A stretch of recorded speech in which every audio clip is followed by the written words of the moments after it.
Hello beautiful soul! Welcome back to my channel. This is my channel. I'm from Japan, Kabayan Capricorn. This reading is for you. Tingnan natin na iyong November 16 to 22. Maraming salamat muna sa mga subscriber, new subscriber, cross-watcher, at sa mga bagong pasok dyan. Welcome na welcome kayo sa bahay ni Ate Ai May. Salamat din sa nakataba ng puso ninyong mga comments at sa mga nagpa-personal reading. Marami pong salamat. Kung gusto nyo na energy nyo lang talaga, ang gusto nyo makuha natin, tingnan natin energy mo. Nasa baba po ng video na to ang details. General reading tayo Capricorn, kunin mo lang sa'yo at itapon ang hindi naman sa'yo. Maaring vice versa. Energy mo, energy ng person mo, energy ng malapit sa puso mo, nangyayari or mangyayari pa lang. Use your own intuition, lawakan nyo ang inyong isipan, ano man ang gender mo, ano man ang edad mo. Lagi nyo tatandaan na wala sa baraha. Ang destiny nyo is nasa sa inyo yun. Kayo lang makapagpapabago ng inyong buhay. Energy.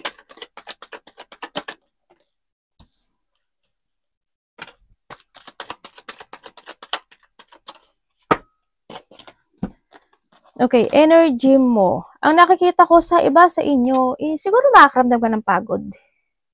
Yan, makakaramdam ka ng pagod o kaya na yung sitwasyon na marami kang gagawin, marami kang aaksyonan, marami kang aayusin, lalakarin, pwedeng ganun. Sa iba naman sa inyo is maaaring mapapagod ka, either yun nga, pagod, o kaya mapapagod ka or magkakaroon ka ng disappointment sa tao. Sa isang tao or maraming tao, ganyan. Or sa iba naman sa inyo, sana hindi ka magkasakit.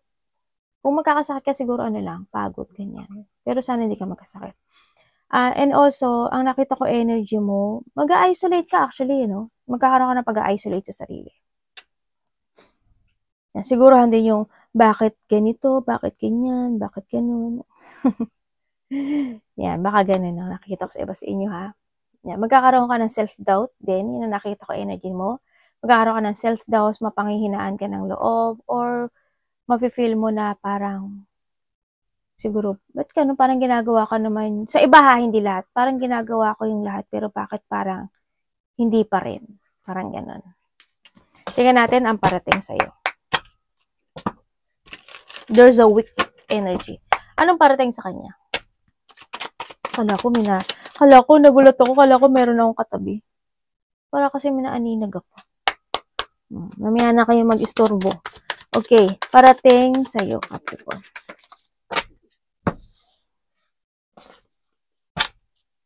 Ano po yun?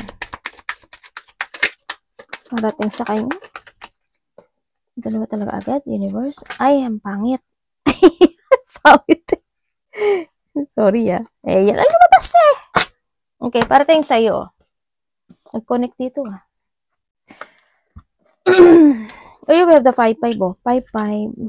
Diba? Okay, parating sa iyo. Frustration, syempre. Yan. Sa iba sa inyo, mga unexpected, a blow-up emotion happen sa buhay mo. Ganyan. Maaring magkakaroon ka ng, tulad ng sabi ko, di ba, may disappointment. Maaring may mga sitwasyon na iisipin mo, ganyan. May mga sitwasyon na ikaw lang nakakaalam. Parang siguro you're keeping your feelings, parang gano'n, sa iba sa inyo. Yun nga, may mga sitwasyon na pagsisisihan mo, parating sa iyo. Expect unexpected, may mga intense situation sa iba. Sa iba, maaring hindi pagkakaintindihan o hindi pagkakasundo. Conflict. Sa iba dito is may mga frustration or separation or depression sa iba. Pwedeng ikaw, isa-separate mo yung sarili mo or someone is isa-separate niya yung sarili niya sa'yo. Ganon.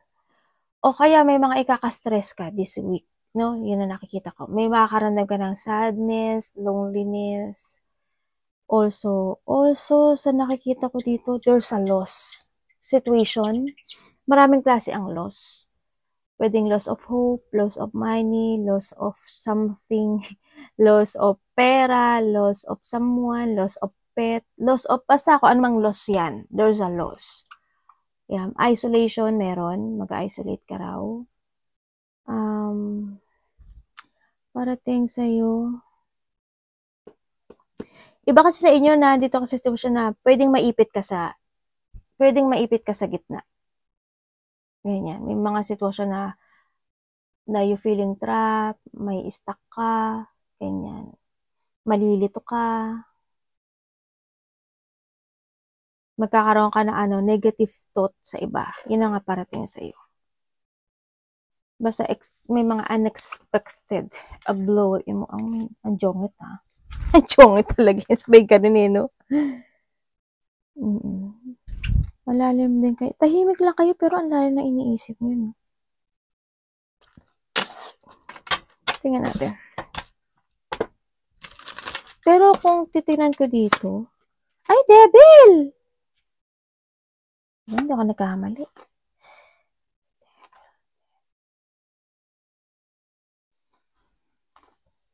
Sige na nga, dito na tayo. Ano dapat iwasan niya this week, universe? May mga dapat pa siyang iwasan?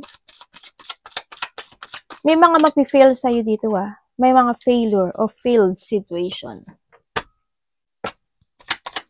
May mga tao o may tao na hindi magiging equal sa'yo. Ikaw or siya to Anong dapat niya iwasan ni Capricorn universe this week? 16 to 22 po.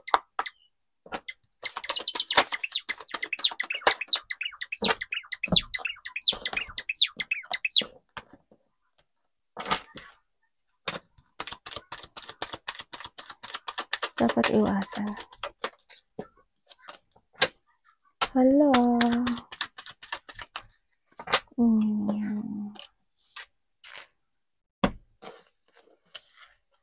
Alam mo ba na may nakikita ako sa'yo na hindi ko alam kung may nagpapadoktor or nagpapa-check up or ano tawag dito yung maintenance kanyan. Meron na nakitang confined doctor, hospital, or paralyzed sa'yo. May nakita kong gano'n.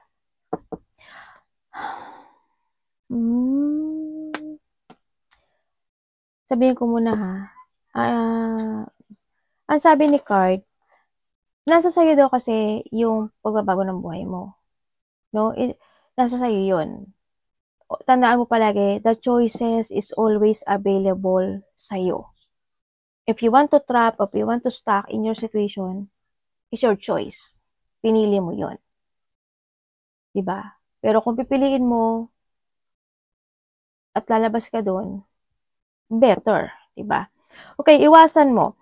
Iwasan mo yung ma-feeling stuck ka, tamarin ka, or maging irresponsible ka. Iwasan mo na hindi ka magbigay ng effort and hard work to improve yourself or to improve something into your life. Ibig sabihin, iwasan mo hindi ka makapagsimulang muli.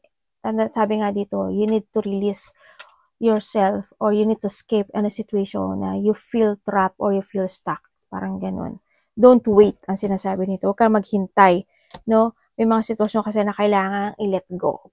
May mga sitwasyon na kailangan mo nang isipin yung future mo.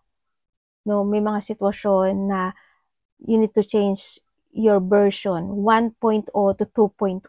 Ganyan yung sinasabi dito. No? Syempre, be open up. No? Sinasabi rin dito. Umiwas ka sa mga tao na gagamitin ka lang, sa mga tao na walang tiwala sa'yo, o mga taong hindi pwedeng pagkatiwalaan, huwag kang ma-imbalance, o may mga bagay na iwasan mo yung mga tao na hindi equal yung pakikitungo sa'yo. Or ikaw, ganun. Ganun din. More on patient, ang sinasabi rin dito, no? More on patient. Focus ka lang sa mga mahal mo sa buhay. Kung may mga tao na hindi ka nila gusto, okay lang, bahala sila sa buhay nila. Ano lang yun? No big deal, di ba? Yun na nakikita ko dito. Lumayo ka sa pagtatalo, galit, o iwasan mo rin yung magkaroon ng yung labis. So, di ba palagi ko na, sa'yo ko ata nakikita yun. Yung labis-labis, yun ang pinakamasama sa lahat. Yung magbigay ka ng labis. Halimbawa, yung kasamahan mo, pinibibigyan mo siya ng labis. Binibigyan mo siya ng understanding, ganyan. Basta lahat ng o kaya kamag-anak mo, kapatid mo, anak mo, lahat ng labis is masama. Pwede sa mga kinakain, iniinom, lahat ng labis is masama. Huwag labis-labis. Labis sa lahat, kapatid, anak, magulang, karelasyon, kaibigan, tumati anak, pamilya. ちょっと待って、ちょっと待って。ちょっと今見えない。love. ほら。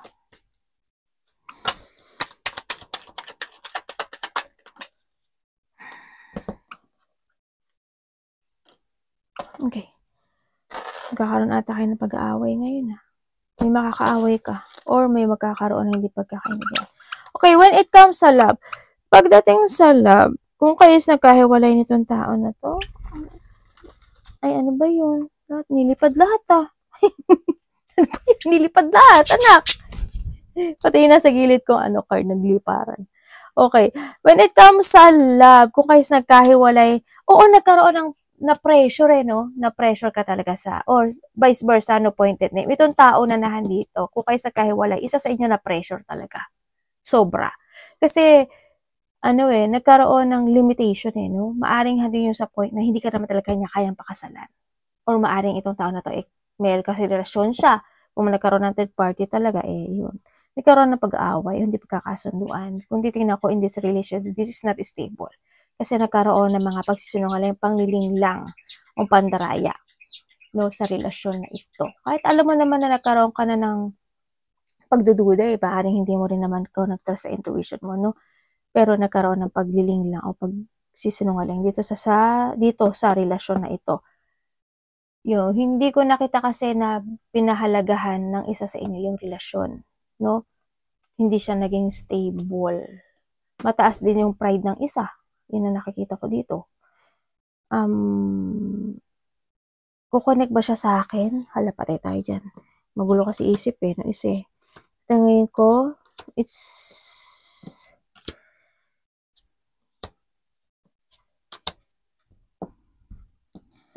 kasi toxic to no? Yung isa sa inyo toxic sa nakikita ko dito. Ang sinasabi niya kasi, either ikaw ito or siya, kung gusto mo na pagbabalikan dito sa sitwasyon na to, parang you need to follow me. Parang ganun ang nakikita ko dito. Yun ang sabi If you want me, you follow me. Parang ganun. Hala, wag na lang. No ko. Aso. Joke no. Yun. Ang nakikita ko dito. Pero nasa sayo pa rin yan. Ikaw naman ang Huwag ka mag-isolate sa sarili mo. Makinig ka rin sa payo ng ibang tao. It's a time to enter a new world or enter to a new direction into your life sa mga single dyan. Huwag mo na ibaba. Huwag mo na alisin. Pride na lang natitira sa'yo. Kung niloko ka niya, pride na lang natitira sa'yo. Diba? Vice versa. Okay, kung kayo is in relationship nitong tao na to, kung kayo is relationship, isa sa inyo, maaring may sakit. Or, I don't know why, pero there's a weak situation. Pero, ang nakita ko, may sakit yung isa sa inyo. Or may nararamdamang sakit. Yun. Na maaring hindi, alam mo or hindi niya lang nasasabi sa'yo. Pwedeng ganun. Vice versa. Nagkakaroon ng limitation pagdating sa relationship. I don't know why. In what way yung limitation na to. Pero maaring limit yung pag-uusap, limit yung action, limit yung pagpaparamdam ng feelings, o limitado yung mga bagay-bagay in this relationship. Pwedeng ganun. Diba? Isa sa inyo is na maka-overkind or good understanding. Ang nakikita ko, nagkakaroon ng kalakaran sa relasyon. Siguro, bawat isa busy. Kung wala naman third party, baka busy kayo. Diba? Kasi ano yung kalakaran, parang halimbawa, ganito, ganyan, ganyan. Dito, magkita tayo. Dito, mag-usap tayo. Mga siguro ganun kayo. Basta there's a kalakaran situation na nagaganap sa inyo. Maraming iniisip ang isa sa inyo kasi marami siyang gustong ma-finish na goal. No? Akong nakikita dito. Nagkakaroon kasi na pag-isolate sa relationship. Either ikaw nag-isolate o siya nag-isolate. Na doon kayo maaari naghihintay lang din kayo, no, ang bawat isa. Kung kayo naman is in third-party relationship, doon talaga yung isa sa inyo is nagiging sakim o makasarili. Kumbaga,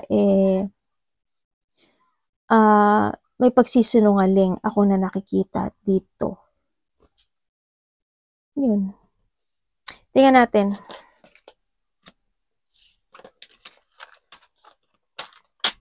Anak gumen eh.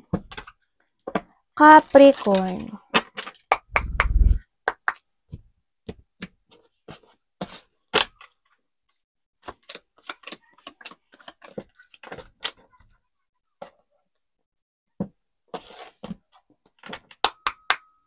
Ano po to, universe?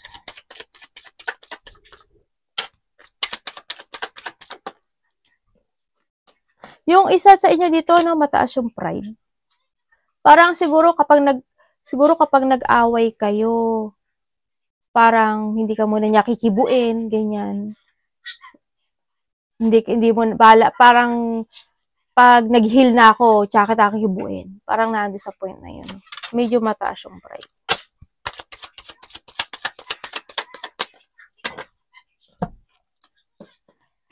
Ooh. Okay, ang nakikita ko sa'yo dito, ang jongit talaga ng ano mo. Ano po ito, universe? May mga tensyon na hindi pa natatapos. Ang sabi dito. Siguro nandun ka sa point na you feel in a pain situation, pwedeng ganon. No, sa nakikita ko sa'yo dito. And then, may bullying eh, no? Maring you feel bullying, nararamdaman mo na bubuli ka, pwedeng ng boss mo, ng kapatid mo, ng anak mo, nakasama mo sa trabaho, ganyan. May mga tao na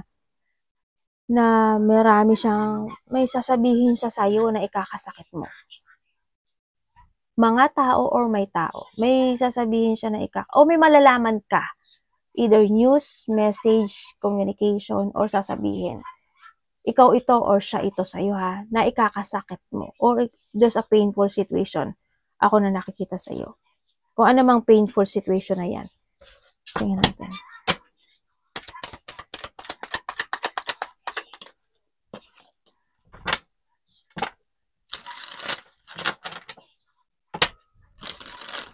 Matampuhin kayo. Iba dito matampuhin. Kumbaga parang nandun ka sa point na may sabihin lang ng konti yung isang tao sa'yo, parang nasasaktan ka na agad. Kahit na iyong sitwasyon na yun pagpapayo, parang nafe-feel mo parang ginajudge ka na, yung pirang mo, feeling mo, basta may pagka-sensitive or matampuhin talaga, no? Sa iba sa inyo. May, either ikaw ang magbibigay or siya ang magbibigay sa'yo ng payo. May pagpapayo ko nakikita. Maraming tao, hindi ko alam in what way, Capricorn, pero ang daming tao ko nakikita sa'yo. Tapos may mga nasasaktan, may mga depression, may breakup. Pwedeng pinag-uusapan ka rin sa iba sa inyo. Yun, basta maraming tao eh. Baka nasa place ka na maraming tao. Diba?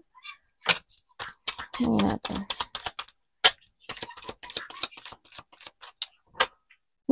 May mga instant opportunity na darating sa iyo. Sa iba naman sa inyo may mga biglaang magaganap o mangyayari na hindi magiging maganda. Within the 3 days, 3 weeks, 3 months, or 8 months yan. Merong unexpected a blow of emotion coming sa'yo. Mabilis siya o bigla, parang ganun. Hindi ko alam parang ganun Diba nanakot pa si Ate Baluga? Alam mo si ate mo, ano ka lang, pray lang. This is a warning. This is not a negative. This is a warning. Tsaka marami kayo. Nako po, sabi ko na hindi ako nagkamali. Universe, pwedeng nalaman ko to.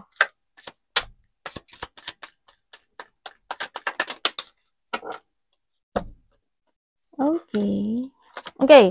Ang nakikita ko sa iyo dito.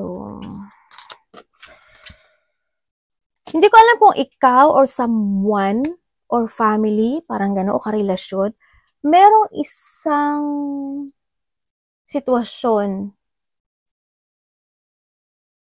na katotohanan ata to eh. Parang may sasabi siyang katotohanan o may malalaman ka information, communication na ikakabigla mo. As in, ikakabigla mo. Sa iba sa inyo. Sa iba naman sa inyo ay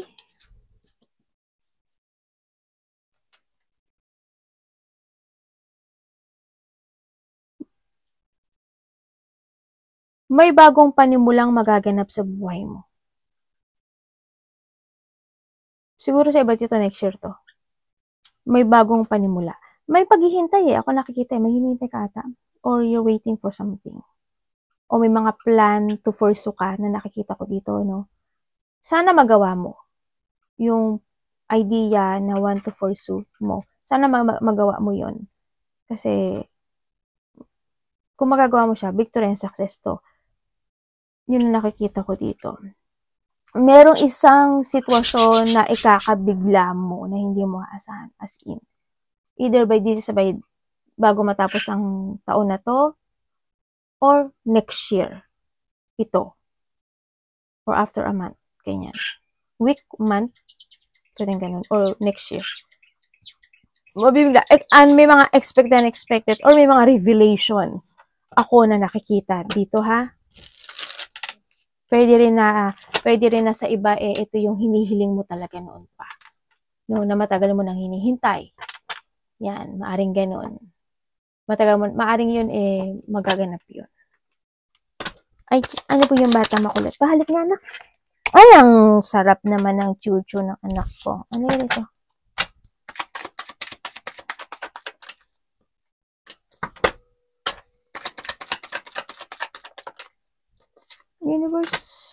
Universe, please.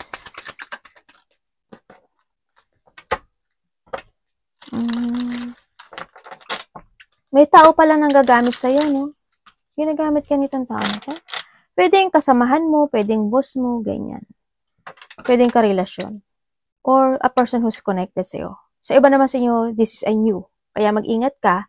Kung may mga tao na makikilala ka na bago, mag-ingat ka sa kanya. Kasi pwedeng gagamitin ka nito. Kasi may dishonest person. Or karelasyon na, basta sabihin ko lang. May tao na dishonest. There's a corrupt. May tao na parang wala siyang pakialam kung masasaktan ka or hindi. Yun na nakita ko dito. Parang papahirapan ka niya or mahihirapan ka in the situation. Disloyal, unfaithful. May tao na madumi yung gawain eh, no? Actually, nitong tao na to. Sana hindi ikaw ito. Pero may taong madumi yung gawain niya. May tao na sana hindi ka mag-gold digger. Yan.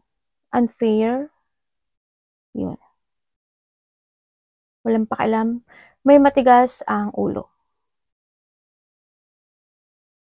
O may tao na suwail. Ganyan. Sa iba naman sa inyo,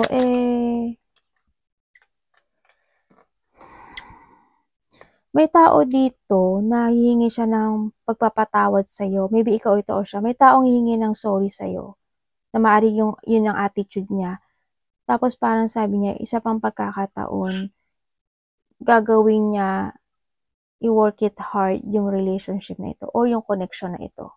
Yun ang sabi niya. Sa iba naman sa inyo, is makaka-receive ka daw ng gift or may marireceive ka. Tulong or gift. Or ikaw ang magbibigay. Vice versa.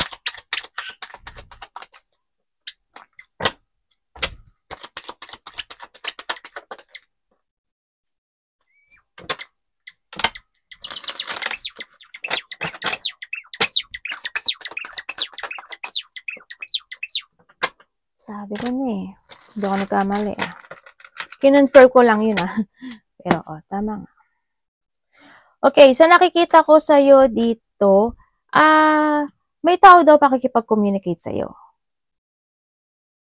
May getting together, communication. Maaaring itong tao na to, either kapatid mo siya, anak mo siya, karelasyon mo siya, or a person who in the past. Pwedeng kaibigan, ganyan.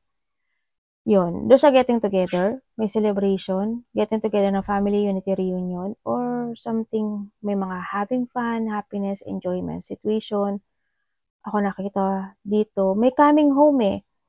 Maaring may tao na uwi ng Pilipinas or uwi ng probinsya. Or may taong manggagaling sa ibang bansa or ibang probinsya or galing ibang baryo na makikipag-getting together sa'yo. Pwedeng ganun. Vice versa naman tayo. Yun ang nakikita ko dito. May reward talaga, no? May mga wishful thinking ako. Ang dami mong wishful thinking, panalo, Sabi mo, sana bumalik si ex, iba, sana magkabahay ako, sana ganito, sana ganyan, sana ganun, sana makamit ko yung mga pangarap ko sa buwan. Bagay, lahat naman tayo ganun. Pero ang dami mong iniisip, ang dami mong wishful thinking, doon yung nagde-daydream ka, nagpa-fantasizing ka, no, sa iba sa inyo. May mga sitwasyon daw na magkakaroon ka ng reminiscing from the past situation. Good or bad man yan. May doon sa inyong horizon happen. Ako nakikita sa iyo na hinihintay ka. May mga excitement situation, collaboration. May travel. So, iba dito may mga new project kayo. Busy yarn. Busy ata yung iba sa inyo eh. No? Iba dito busy. Ay, ang ano mo talaga. Ay, may pupo. Ang hilig mo talagang magmuni-muni or ihiwalay yung sarili mo sa iba. Marami sa inyong ganun. Di ba nagpunas pa si ate? Kasi magtitik-tik dun. Yun ang nakikita ko dito. May magsasorry. Ikaw magsasorry or ipaparamdam niya lang sa'yo yung sorry niya o yung ipaparamdam niya sa'yo yung love, yung affection. Yun. May taong ganun. Ikaw ito or siya. Yun. So nakita ko dito. May nag-iisip dito na ng kasal. O may pag-uusapan kayo related to kasal. Ganyan. Arigatou naman si God, please.